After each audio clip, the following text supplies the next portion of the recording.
বিসমিল্লাহির রহমানির রহিম। 18তম শিক্ষক নিবন্ধন 2024। কোন সাবজেক্টে কতগুলো পোস্ট ফাঁকা আছে এটা নিয়ে আজকে আলোচনা করব বিস্তারিত। আপনারা ভিডিওটি না টেনে সম্পূর্ণ দেখার চেষ্টা করবেন। সর্বপ্রথমে আমরা দুইটা বিষয় নিয়ে আলোচনা করব। এক নাম্বার হচ্ছে কোন কোন বিষয়ে কতটি শূন্য পদ আছে, কোন কোন সাবজেক্টে কতগুলো শূন্য পদ আছে এই বিষয়টা নিয়ে আলোচনা করব। আর হচ্ছে লিখিত পরীক্ষার সময় এটা নিয়ে আলোচনা করব।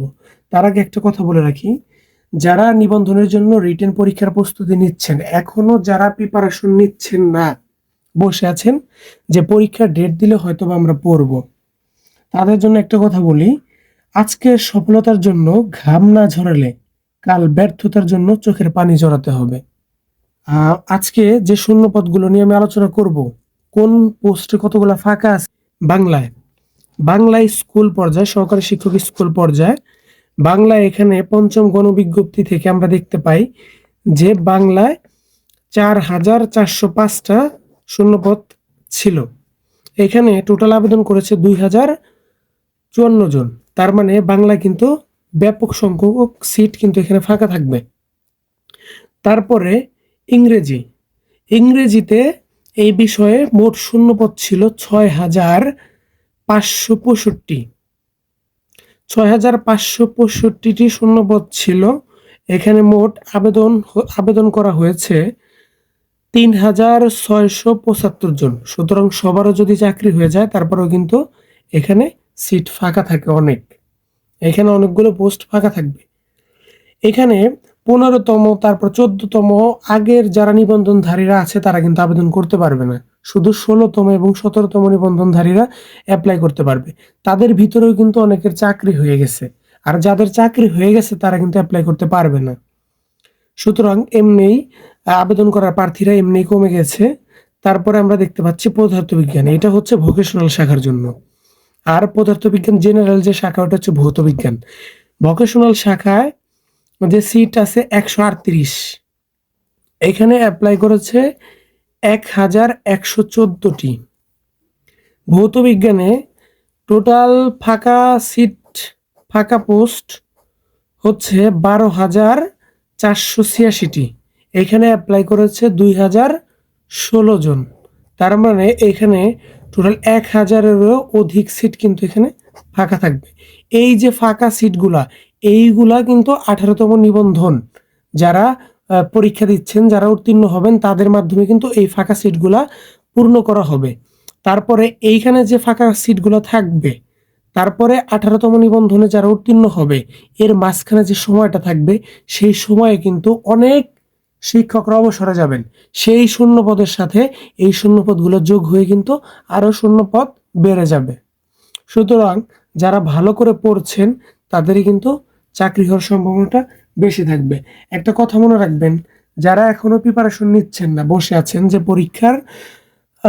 পরীক্ষার সময় নির্ধারণ হলে তারপর আমরা প্রিপারেশন নেব, তারা কিন্তু ভুল করছেন। মনে রাখবেন, ভাগ্য কপালে লেখা থাকে না, ভাগ্য লেখা থাকে কপালের প্রতিটি ফোঁটায়, প্রতিটি ঘামের ফোঁটায়।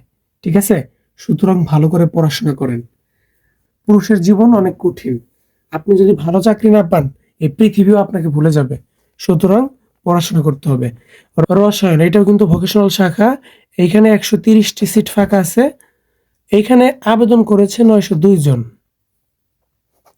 জীববিজ্ঞান 5,029টি শূন্য পদ। এখানে আবেদন করেছে 1,885 জন অ্যাপ্লাই করেছেন। তারপর আইসিটিতে কিন্তু অনেক সিট ফাঁকা থাকে। এখানে 6,551টি সিট ফাঁকা আছে। এখানে আবেদন পড়েছে 2,200।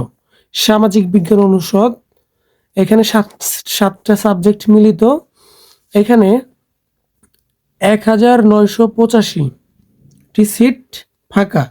এই শূন্য পদের বিপরীতে টোটাল আবেদন করেছে 369 জন। সুতরাং এখানে কিন্তু বড় একটা অ্যামাউন্টের সিট ফাঁকা থাকবে। ব্যবসা শিক্ষা, এখানে শূন্য পদের সংখ্যা ছিল 996, আবেদন করেছে 615। কৃষি শিক্ষা 1790, আবেদন করেছে 813 জন। চারুকলায় আবেদন চারুকলায় শূন্য পদ 8449, আবেদন করেছে শুধু 49।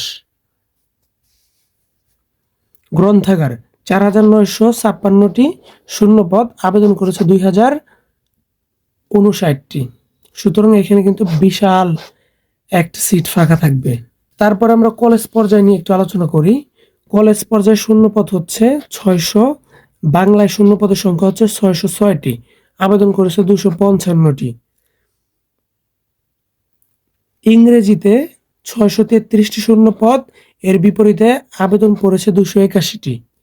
ইসলাম শিক্ষা 238টি পদ শূন্য, এখানে আবেদন করেছে 82টি।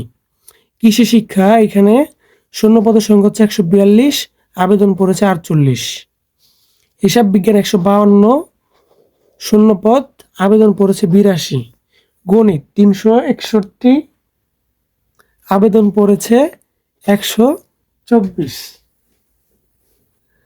আইসিটি 2017টি শূন্যপদ ছিল, কিন্তু আবেদন করেছে মাত্র 385। তার মানে এখানেও কিন্তু অনেক সিট ফাঁকা থাকবে। তারপর আমরা যদি দেখি কলেজ সেকশনে মাদ্রাসার যে শাখা, সেখানে অর্থনীতিতে টোটাল সিট ছিল 168টি, আবেদন করেছে 122টি। রসায়নে টোটাল সিট শূন্যপদ ছিল 202, আবেদন করেছে 102 জন। ভুটানিতে 88 শূন্যপদের বিপরীতে আবেদন করেছে 59টি। ব্যাংকিংয়ে সিট ছিল 8টি, আবেদন করেছে 10 জন। ফিন্যান্স এটায় প্রাণীবিদ্যায় মোট শূন্যপদ ছিল 98, আবেদন করেছে 50 জন। ইতিহাসে শূন্যপদ ছিল 92, আবেদন করেছে 41। সমাজকর্মতে মোট শূন্যপদ ছিল 75, আবেদন করেছে 51টি। তাহলে দেখতে পেরেছেন, যারা 18তম শিক্ষক নিবন্ধনে লিখিত পরীক্ষা উত্তীর্ণ হবেন তাদের জন্য কিন্তু এই পঞ্চম গণবিজ্ঞপ্তিতে অনেক সিট ফাঁকা থেকে যাবে। তারপরে ষষ্ঠ গণবিজ্ঞপ্তিতে নতুন করে কিন্তু হাজার হাজার সিট ফাঁকা হবে। তাহলে সেই সিটের সাথে এই সিটগুলো যুক্ত হবে। এখানে কিন্তু চাকরি পাওয়ার হিউজ একটা সুযোগ। এই সুযোগটা যারা মিস করবেন, আগামীবারে কিন্তু এরকম সুযোগ আর থাকবে না। আপনারা জানেন 19তম নিবন্ধনে কিন্তু পরীক্ষার প্যাটার্ন চেঞ্জ করে দিয়েছে, হয়তোবা নিবন্ধনে এগুলো থাকবে না। ঠিক আছে, এই সুযোগটা যদি আপনারা কাজে লাগাতে পারেন, আশা করি সবারই মঙ্গল হবে। লিখিত পরীক্ষার সময় আমরা জানি যে শিক্ষক নিবন্ধনের ক্ষেত্রে প্রিলিমিনারি পরীক্ষা হয়ে যাওয়ার পর 1 থেকে 2 মাসের ভিতরে লিখিত পরীক্ষা নিয়ে নেয়।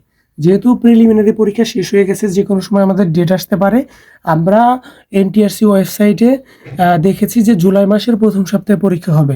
যদি জুলাই মাসের প্রথম সপ্তাহে পরীক্ষাটা না হয়, সেই ক্ষেত্রে দ্বিতীয় সপ্তাহে বা তৃতীয় সপ্তাহে জুলাই মাসে পরীক্ষাটা শেষ করার সম্ভাবনা সবচেয়ে বেশি। সুতরাং আমাদের হাতে কিন্তু সময় নেই। যারা এখনো প্রিপারেশন নিচ্ছেন না, আশা করি ভালোভাবে পড়াশোনা করে একটি ভালো চাকরি নিশ্চিত করবেন। ধন্যবাদ সবাইকে, ভালো থাকবেন। আসসালামু আলাইকুম।